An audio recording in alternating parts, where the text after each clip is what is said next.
Oh, oh, oh. That was my best Santa impression. Welcome back, One Piece fans, for another wonderful week of One Piece. Uh, Spoiler alert, I am going to be recording as many of these videos ahead of time as I can. So don't be surprised if you see me in the little same outfit that you see me now in the rest of the commentary videos throughout this week. This video is a video that a friend of mine, I will not be playing in this one. Crazy. So I really don't know what happened in this game, except the first 5 minutes, which looked terrible. But my buddy said, Yadam, you got to show him this game. It was a really good game. I think it really showcases Law, and I know how much the community has been wanting to watch some Law gameplay. I think it's a very interesting, strong, and thought-provoking deck. So grab yourselves a nice cup of coffee. And let's see how this game plays out. So we have one of the monsters of the format, Mono Red, in the form of Zoro versus Law. Now, Red has the draw, which is a big deal in this format. The 4 life is kind of like one of the reasons I think this format is so difficult. And here goes the play that I looked at. I was sitting at the table next door. I saw him try to attack with the Law here over the Nami, and I just said, Sergio, oi, why you do this? So his opponent's going to go ahead and run out of Zoro, use Nami's effect to put it under his leader, and he's going to go 6-6, man. That is a lot of damage. Early game, not really holding back any Dawn. It's kind of impossible on these first couple of turns. Law's going to go all the way up to 4 Dawn. All the way up. And here comes the best searcher in the deck, in my opinion. Although a lot of people play Bonnie, and I think Bonnie has a reason in this deck, Bonnie and Momonosuke. The Nami is the easier to recycle one just because she is an effect that happens on play as opposed to an effect that happens when resting. So the fact that you can do it with Law's effect really just combos off very, very well. So he goes and tries to clear the Zoro. Obviously, he doesn't commit as much Dawn as he possibly should have, but he did rip 2/2Ks out of his opponent's hand. And all he has rested is a Nekomamushi, while also deploying a Chopper and adding a 5-drop Luffy. So we have to keep in mind all of these things that have happened. My friend is also here, going to go to 6 Dawn next turn.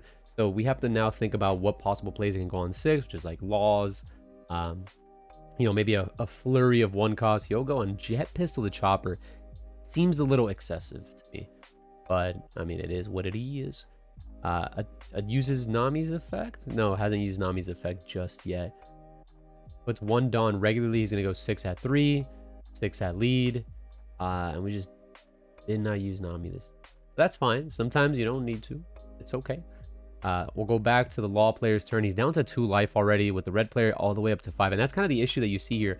In order to win these matchups, fortunately for the Law player, Nico Robin hasn't hit the board. Nico Robin is one of the cards that really out-tempos this deck because of the fact that most of the way that you play the deck is by spamming with 1s and 2s, which are all below 3k power levels. Because of that, Nico Robin is almost a kill on sight. He just has another 2k going down to 1 card in hand, and I think he showed it to the camera. It probably is a Radical Beam. The reason he attached 1, I believe, is because he's going to go ahead and deploy what I believe is a 5-drop Law. Sure. He's going to go for the Law. Law's going to bounce the Nami, and I don't see a reason why we just do not replay the Nami, or we can also try to play a card that allows for board control in the forms of Zoros, Nico Robins, Nekomamushis. Nekomamushi's too late at this point, so he decides to go back for the Nami just to get some more value, which I completely understand. That's what this deck does. It just kind of recycles Nami over and over and over and over again until it gets that value. This is an Otama. It's really crazy. Very interesting deck. Deciding what to get here, he decides to go for the Nico Robin. I believe he already has one in hand, so I find that play very weird. Probably would have gone for the Jet Pistol. I think Jet Pistol is just so good. It allows for easier management of the board, but you're only going to 8 next turn, so it kind of takes up half of your entire turn. So I like the Sanji play here because by playing Sanji, he does guarantee that he does get some draw power. The Law player is not going for face, and he can't afford to go for face. So in doing so, you decide to go for your own face. He's going to have a lot of Dawn available. I believe, used Nami's effect. Yeah, he did use Nami's effect this turn. He still has 3 Dawn to put down theoretically if he wants to threaten the beam. And Law going down to 1 life already is super duper scary. Yeah, if he just chucks all of this under his Zoro. Oh, that's a little weird. That's a little weird. But that's fine. We're gaming. So Law player is able to out combo here. And now what are we going to do with the rest of this Dawn? I'm going to put it on Nami. It goes for the pass. You're going to just float 4. And that's where I thought it was a little weird. I know if you commit all the Dawn onto the Zoro, You can like argue that he'll have to take the hit, but I mean, I think that's kind of what we want and need to do at this specific point in time.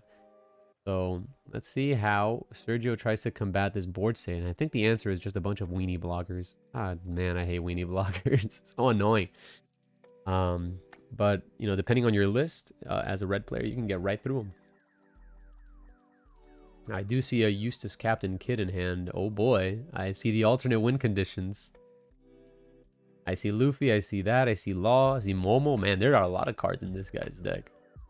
Sergio's list is kind of a little spicy with it.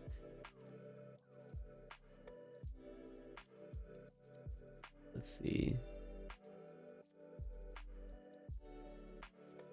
Okay, he's going to go ahead and tap 1 for Momo, use Momo's effect. We've effectively used 2 Dawn. Now, Momo can add some really interesting cards. It can add Nekomamushi here, which by adding that card, we can then clear the Sanji, which would have been huge if we can get to do that this turn. Again, he does have a lot of Dawn up, 1 card in hand. You want to suspect that there's probably some sort of Hawk shenanigan or beam. He goes 6 on the Zoro. I think we just, beam that, right? Make sure that he has to attach Dawn to his characters to push through. I think that's the best possible play that he could have made. He's going to go 6 on the 5. Yeah, this time he just cannot be defended. He has no cards in hand, so he's got to play it as if he has no cards, which is really, really solid. So he's going to go ahead, play another 5-drop Law to replay the Nami, to then add... Oh, it looks like he found a Chopper there. Chopper's going to be big. Not on this turn because he's out of Dawn, but on the following is going to be really nice. Using 1 on Leader, 2 on the Momo, and then 5 on the Law. That's a full 8. Yeah, now his opponent, mono red player, reading Sanji.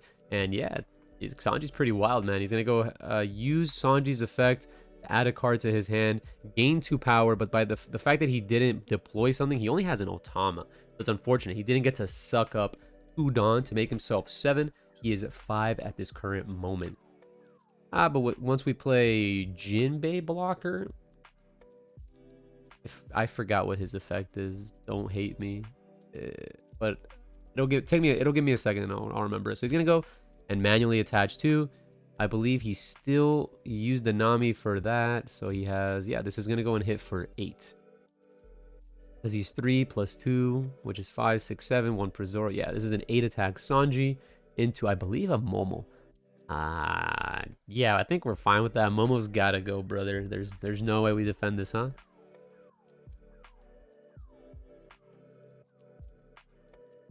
Okay.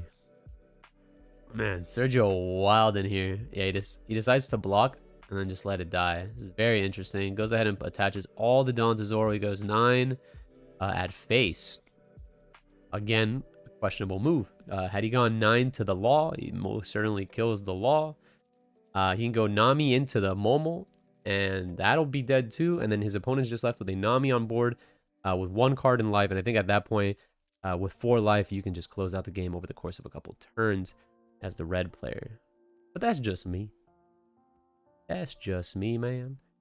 The one thing that does suck about Sanji, though, as much as he is really solid at getting you that draw versus control and slower decks, not that Law is a slow deck in any means, but Sergio is playing this one a little bit slower. He's going for board control, which is kind of what Law wants to do versus mono red. But once Sanji turns sideways, he is just a 3k, and being just a 3k is just not good enough sometimes. So Leader's just going to go ahead and eat that. He has 1 card in hand, no Dawn up. You just have to play around a 2k counter at this point in time, guys. With 1 in hand, no Dawn, let's just assume that's a 2k. If it's a 2k, how can we possibly push to this board? He's going to go ahead and play 8 Dawn for Eustass Kid, a very fun, interactive, and gaming card. And I really enjoy having him in the meta. He's going to go ahead and activate his effect, summon the Chopper off of it, going to place 1 Dawn on the Captain. And then how does he finish off his turn? He's going to finish it off by getting the value. So here is the states, the game states where Eustass Kid is a little too just nasty, if you know what I mean. So having him on board, plus some number of blockers in this scenario, 2 of them plus a value source. Now 4 of those cards are exactly perfect and line up exactly with what you want to do in the deck. Funnily enough, I believe the red player has an Otama in hand, so if he is able to find a pistol here, hell yeah. Unfortunately, he's not. He's only able to find the unblockable Luffy, which again, that one's pretty solid. He runs out the Otama here. I don't hate it. I don't love it. I'm medium to it. Now, you're going to see a video later on this week where I make the exact same play and it just does not work out for me. There is something to be said about, it's just, man, that Eustass is just so strong. Annoying. He attaches a lot of Dawn here to the Zoro, but I don't know if this is correct as he just has a chopper on the board. If you overcommit to the chopper, Sergio is aware at this point in time what the last card in hand is, which is the 5-drop unblockable Luffy. With the 5-drop unblockable Luffy in hand, I believe he only has 5 Dawn left.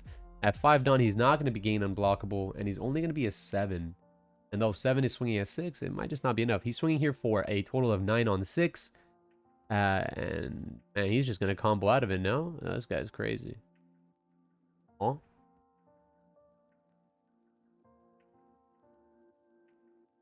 Oh. 6, 7, 8. Oh, yeah, he is. I'm just bad at math. Yes, that is good enough. Sorry. It's a 2 and a 1-1, making it 10k on the kid into 9 for the Zoro. But he did have to drop 3 cards in hand for me. I think you're very okay with doing so. He goes 6 on 6. That's not a real number. So I think out here, this is an easy block. I see a Nami in hand. Yeah. Whoa. Whoa, mama. And here's the issue with the A-drop kid. Now that you were unable to get over it on this turn, you're about to feel the wrath. And here's where the value train of law comes. And I can see, even though I have 1 life, 0 life here, I can see that Sergio just absolutely destroys him at the end of what the heck is happening. I'm going to just hit Sergio next time I see him. He told me to watch this game and make sure to commentate over, but he's asking for it. He definitely could have attacked with the Nami, kept the chopper up, then played the effect. I guess it all works out in life, but I just did not like it. It did not look nice. I wanted it to look nice. He does add a pistol here. Again, pistol is so big in this matchup. It's insane. Gonna go ahead and play Momo's effect. Searching for just counter power at this point off of the Momo. You don't really need it to add anything else, as you're just basically set. You know that he has an unblockable Luffy in his hand. You just want to make sure that you can deal with it. At this point in time, he also has to think if he's going to go for his opponent's life to make sure that his laws are at least 7. He wants to probably put 1 Dawn on each. There's no reason not to have made him a 9 before he attacked, but I understand. 8 is still big enough on 5 with 1 card in hand. And then definitely, if you plan on going face here, there has to be 1 Dawn placed on each law. That is just poor mechanics. And the reason I'm being so harsh on him is because, as with everything, you play with friends, you play with people, you want them to improve, you want them to get better. And he's like, please grill me on how this game went. I think I'm being quite gentle after that Nekomamushi turn 1. Wouldn't you think, Sergio? So we're just going to have to take a nice little pass here. We are floating a lot of Dawn. There is something to be said about jet pistoling the Nami. But once again, maybe that is a little excessive. So he attaches 1 Dawn to Zoro. No reason not to attach that Dawn. And man, he just has 2 rushers in hand. And unfortunately, that's just not enough into this board stay. He's going to go ahead and tap 5 here. And these are the issues, right, that you deal with. So I'm going to go ahead and attach everything to Luffy. And go, this is, I believe, a 12er. Because he attaches 1, 2, 3, 4, no, 4, 10, 11. This is an 11 on 8. And Radical Beam is 12. Yikes. And that's a turn pass. And on a turn like this, red has 3 cards in hand, or 2 cards in hand, no Dawn up. Let's assume every card is a 2k counter. It is impossible to just not die. So he goes and takes this a bit slow, which I like. Now, there's a really cool play that you can do with Law, where it's you pay 2. Now, since he has 5 cards on board, you pay 2 for leader effect, bounce the Nami, choose not to summon something, then just play the Nami. And just continue to gain advantage in that way. Let's see what he chooses to do, though. It's mighty fine to also swing with all your laws, because you're probably just resummoning your laws. Gonna go ahead and combo out of the 5. He took the 6. He attaches 1 Dawn there. That has to go there. It's mandatory almost. Gonna go ahead and activate +2. Gonna go for the rush Luffy. Sure. Don't hate it. Gonna go attack with the Rush Luffy for 6. He eats it. Don't get baited into... I think he could have... If you swung into the medium Luffy, he could have taken this turn a little bit slower. Like, imagine he still had the A drop that had an attack. Then we'd be just for sure going for game, attaching a couple to the law, and then with the captain would have sealed the deal. But by making the swing into the 5-drop Luffy, you kind of state we're going into a longer game. Gonna go ahead and play the 5 to play the law, to rebounce the chopper, to replay the chopper. And I can see him passing here. 2 Dawn up. Yeah. 3 blockers, 2 Dawn up, and a Eustass Kid that has turned sideways, with his opponent having no cards to say unblockable. And this is the scenarios that are just so frustrating, depressing, doom, despair, whatever adjectives you want to add. It seems like they're all in the D category, though. He's certainly getting the D because Eustass Kid is so unbalanced, man. So unbalanced. Yeah. Let's see where he decides to finish off this turn. He does have an Otama, which helps, but it's just not enough, it seems. That would have been really good to have top decked like a pistol, but then again, even then, it doesn't have enough attackers to go for it. So he's going to go and attach one to Zoro, play Otama, play Zoro. We have 2 6s on the board. And where do we... He wants to leave 4 Dawn up to potentially finish the game with the last Zoro that he has in hand. I don't hate these numbers. 7 at 6 is really solid. That's a chopper. 6, you know he had that guy, so you had to maybe attach one more. But again, it doesn't matter. Had you gone for 7, he probably just blocks with Law. Goes for the Jinbei, which is a blocker. I do remember his effect now. It came to me. Blocker that on KO summons a guy from hand. Unfortunately, 1 blocker, 1 life, 1 card in hand is simply just not enough. Sergio goes ahead and pistols it, which certainly leaves the game over, and that is the handshake of friendship. Well, guys, there goes the video. I believe there's a lot to be learned from that. The more and more that I play Law, the more I see games of Law, the more I feel like I'm understanding how they succeed and win these matches. This match was a little weird, right? The most optimal key cards in both players' matches, it feels like Sergio did see them, which were the 5-drop Law, the 8-drop Kid, and a flurry of 1-drops plus a Nami.